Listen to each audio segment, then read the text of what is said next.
Hi, this is Kristy Moore. I've been selling real estate for 12 years. Our team of highly trained professionals, along with our marketing plan, has sold over 700 homes all over the DC market. And this is how we do it. Hi, this is Kristy, and today we're going to talk about how to properly manage a transaction. So after a deal goes under contract, this is the part that we call transaction management. So the first thing that people need to do is get a copy of the contract with all of their deadlines. The reason why you want to make sure you do this is so that people understand exactly what it is that they signed, as well as what are all the deadlines they need to hit. You'd be surprised at how many people have no idea what they signed, they didn't read it, and they have no idea what's next. So when you send an email with all of the details of the transaction and the deadlines, it's important to let them know what the next step is. People are always wondering what's next. So if you're proactive in telling them what's next, it keeps you from getting those late night phone calls when they're laying up at night wondering what's happening with their deal and what their next step is. So usually the first thing is that you have to schedule an inspection. If it's a seller side, it's letting them know when the inspection is going to be, but also letting them know what the next step is after the inspection is done. So what are the negotiation timelines? What is the strategy? What can they reasonably expect from the inspection? If it's a buyer, it's the same thing as far as expectations and what the process is, but also they have to attend the inspection.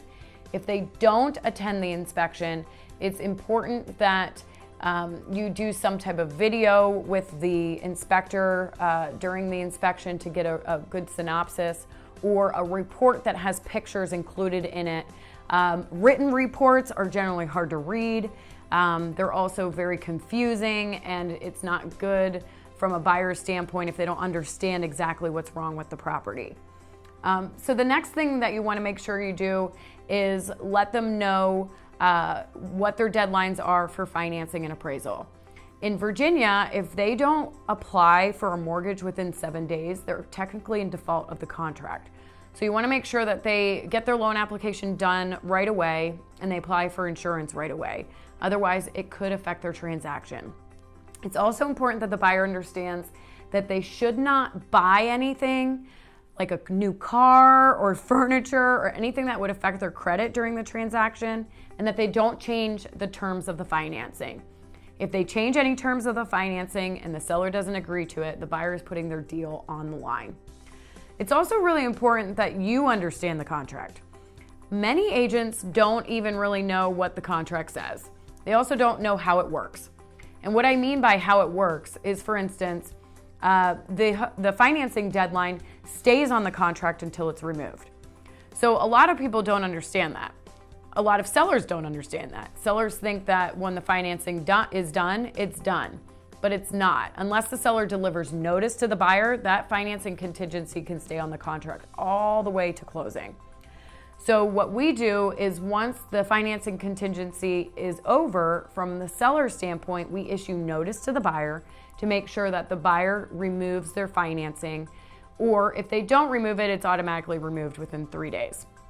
From the buyer's perspective, we just keep it on as long as we can until the agent tries to get us to remove it, and then we still keep it on until they either deliver us notice or get really mad.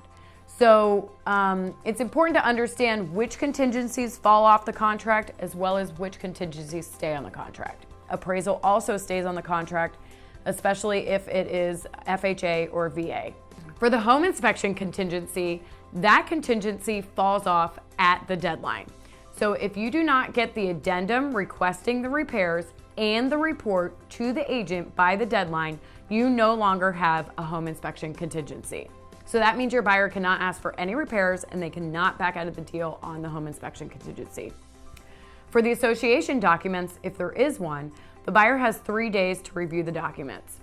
From our process, we order the documents before the property gets listed. So by the time we get a contract, we already have those documents ready for the buyer to review.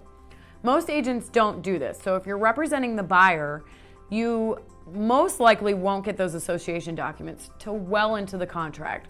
So your buyer actually has all that time plus 3 days to back out of the deal for any reason.